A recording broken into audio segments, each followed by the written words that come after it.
बैठक में निर्देश दिया? जो अभी कुछ घटनाएं हुई हैं, मोहाली में हुई है, करनाल में हुई है और भी कुछ स्थानों पर हुई हैं, उसको देखते हुए आज सभी पुलिस के उच्च अधिकारियों के साथ बैठक की है। बैठक में एहतियाती कदम उठाने बारे चर्चा हुई है और सारी पुलिस को चौकस करने पर विचार हुआ है। काफ़ी बिंदुओं पर चर्चा हुई है जिन पर शीघ्र काम शुरू कर दिया जाएगा। पंजाब को अपनी इन्वेस्टिगेशन में हरियाणा की अगर कोई भी ज़रूरत होगी तो हम पूरी तरह से तैयार हैं उस मदद करने के लिए। सर, हरियाणा को लेके कुछ स्पेसिफिक था क्या, कुछ जिस तरह की कोई अलर्ट या कोई कहें कि जो आप लोगों को जानकारी मिली हो, जो अधिकारियों ने साझा की हो आपसे? नहीं, जर्नल जो आपके सामने ही हैं, जैसे करनाल में कुछ आतंकवादी पकड़े गए और मोहाली में रॉकेट अटैक हुआ है, इन घटनाओं को देखते हुए ही हमने सारी चर्चा की है। सर, कोई को लेकर के आपने लगातार बात कही है कि एसपी अपना दरबार लगाए, आज उसको लेकर भी कोई अपडेट हुआ हो? नहीं, आज हमने इस बारे में कोई बात नहीं की। आज सारी सुरक्षा के बारे में बातचीत की। सर, क्या जो जिले पंजाब से लगते हैं उनके लिए कुछ विशेष निर्देश दिए गए हैं कि यहाँ खास तौर से चेकिंग रखी जाए, चेक रखा, क्योंकि वो करनाल वाले जो आतंकी थे वो भी पंजाब से होकर के ही आए थे? नहीं, हम सारे हरियाणा में ही चेकिंग करेंगे। गुप्तचर एजेंसियों का तालमेल जो है वो कैसा रहने वाला है सर?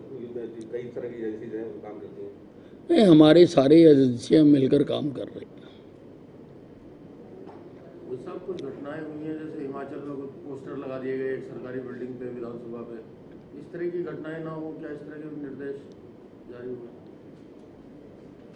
नहीं, उसके लिए सभी जो इम्पोर्टेंट बिल्डिंग्स हैं वहाँ पर सीसीटीवी कैमरास लगाने का विचार हुआ है कि सीसीटीवी कैमरास उन पर लगाएंगे ताकि अगर कोई ऐसी घटना करता है तो सीसीटीवी कैमरे से उससे मदद मिल सकती है। हरियाणा के एग्जिट पॉइंट्स और एंट्री पॉइंट्स, इसके ऊपर भी कोई स्पेशल निगरानी रख करके आने जाने वाले लोगों के ऊपर नजर होगी? नहीं, पूरी तरह से हर प्रकार की चेकिंग की जाएगी। खास तौर से लोग जो किराएदारों को रख लेते हैं उसकी सख्ती से चेकिंग की जाएगी कि उसने पुलिस वेरिफिकेशन करवाई है या नहीं करवाई है। घर घर जाकर ये वेरिफिकेशन की जाएगी कि वो पुलिस वेरिफिकेशन करवाएं। कहीं कोई संदिग्ध, आजकल काफ़ी लोग स्कूलों कॉलेजों के बच्चे आकर लोगों के घरों में रह रहे हैं, उसकी आड़ में कोई संदिग्ध व्यक्ति ना रह रहा हो तो वो घर घर में सारे हरियाणा में जाके चेकिंग की जाएगी। गुड़गांव और फरीदाबाद के सीपी भी मौजूद थे, कोई एनसीआर को लेकर के कोई विशेष? नहीं, आज हमने हरियाणा से टोटल डिस्कस किया। गुड़गांव और फरीदाबाद भी हरियाणा में है। सर, क्या कुछ ऐसे निर्देश भी दिए हैं जो सीसीटीवी की जो बात आई, कई जगह सीसीटीवी खराब है या फिर उनको नहीं, उनको सारा दुरुस्त करें। और मैं आम लोगों को, व्यापारिक संस्थाओं को, संगठनों को भी अपील करना चाहूँगा कि वो भी जितनी अपनी क्षमता के अनुसार जहाँ जहाँ पर वो सीसीटीवी लगा सकते हैं वो कैमरे लगाएं। सर, मोहाली को लेकर अगर आपसे एक सवाल पूछा जाए, जिस तरह की घटना हुई, जिस तरह का पुलिस का विंग था, इंटेलिजेंस था, तो ओवरऑल क्या आपका रिएक्शन होगा? क्योंकि ये कोई छोटी मोटी वारदात नहीं थी मोहाली जैसे शहर में, और वो भी पुलिस की जो इतनी बड़ी एस्टैब्लिशमेंट थी वहाँ सीधा जिस तरह का इनपुट्स हैं। नहीं, देखिए, मैं कोई टिप्पणी इस वक्त नहीं करना चाहता हूँ। हमें पहले मिलकर इस सारे एपिसोड को सोल्व करना है और उसमें हमारी सरकार पूरी तरह से उनकी मदद करने के लिए तैयार है और हमारे उच्च अधिकारी उनके उच्च अधिकारियों को शीघ्र ही मिलेंगे। तो 4 संदिग्ध थे सर, उनको लेकर कोई हरियाणा में कुछ और लीड ऐसी मिली हो जो आपकी जानकारी में सर आई हो इस पूरी जांच के बाद? जो 4 जो बस्ताड़ा टोल पे पकड़े गए थे? नहीं, उनसे पूछताछ जारी है और उसमें से उन्होंने ये माना है कि जो अम्बाला के पास बारूद मिला था वो भी उन्होंने ही गिराया था।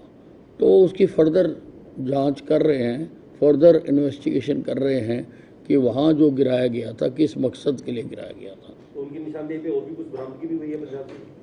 नहीं, अभी इतना ही। सर, नशे को लेकर के आम आदमी पार्टी हरियाणा को निशाना बना रही है कि आम आदमी हरियाणा के अंदर धड़ल्ले से नशा बिक रहा है, तो कोई नशे के ऊपर कोई बातचीत हो रही? नहीं, आज मैंने आपको बताया, आज खाली सुरक्षा का मुद्दा था। नशे के ऊपर अभी हमने पीछे बैठक की थी और बहुत सारे कार्यक्रम हम उसमें चला भी रहे हैं। हर हफ्ते मैं हर एसपी से रिपोर्ट भी लेता हूं और बहुत सारे लोगों को पकड़ा भी है। और अभी अम्बाला में हमने नशा पकड़ा भी है और उसके घर पर बुलडोज़र भी चलाया है और 19 लोगों की संपत्ति अटैच कर चुके हैं, 29 की और करने जा रहे हैं।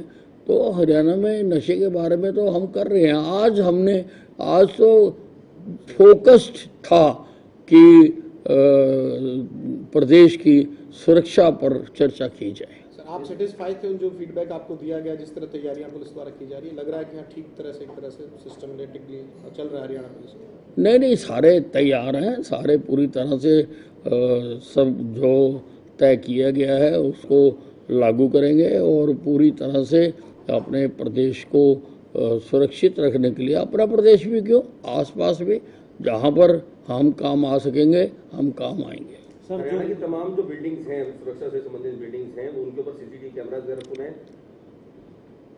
हाँ, मैंने कहा ना कि उस पर लगाने का हमारा तय हुआ है कि उन पर हम लगाएंगे।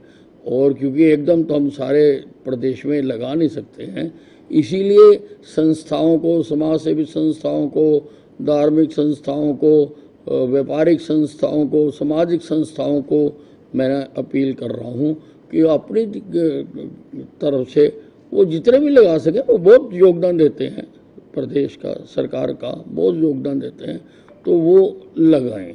और ये भी देखें कि जिन्होंने लगा रखे हैं कि उनके कहीं गलत, कहीं कोई बंद तो नहीं है, कहीं कोई खराब तो नहीं है। साहब, जो निर्देश आपने दिए हरियाणा पंजाब के ऑफिसर्स की मीटिंग का, तो कब होनी है ये? नहीं, वो जल्दी बातचीत होकर जल्दी हो जाए।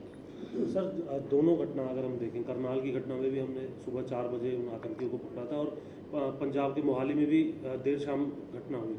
रात को लेकर के कोई स्पेशल चेक रहे, कोई नाकेबंदी या फिर और कोई तरीका जो इंटेलिजेंस का जो ध्यान रखे, इस पर कोई टोल नाकों पर ध्यान रखा जाए? नहीं, सभी जो है, सभी स्थानों पर, सभी भीड़ भाड़ वाले स्थानों पर मेटल डिटेक्टर भी हम लगाने जा रहे हैं, जहाँ पर भीड़ वाले स्थान हैं, कि ताकि वहाँ पर मेटल डिटेक्टर जाएं। रेलवे स्टेशन है, बस स्टैंड है, ताकि अच्छी तरह से उनकी निगरानी हो सके। ये तो 24 घंटे का काम है, दिन या रात का काम नहीं।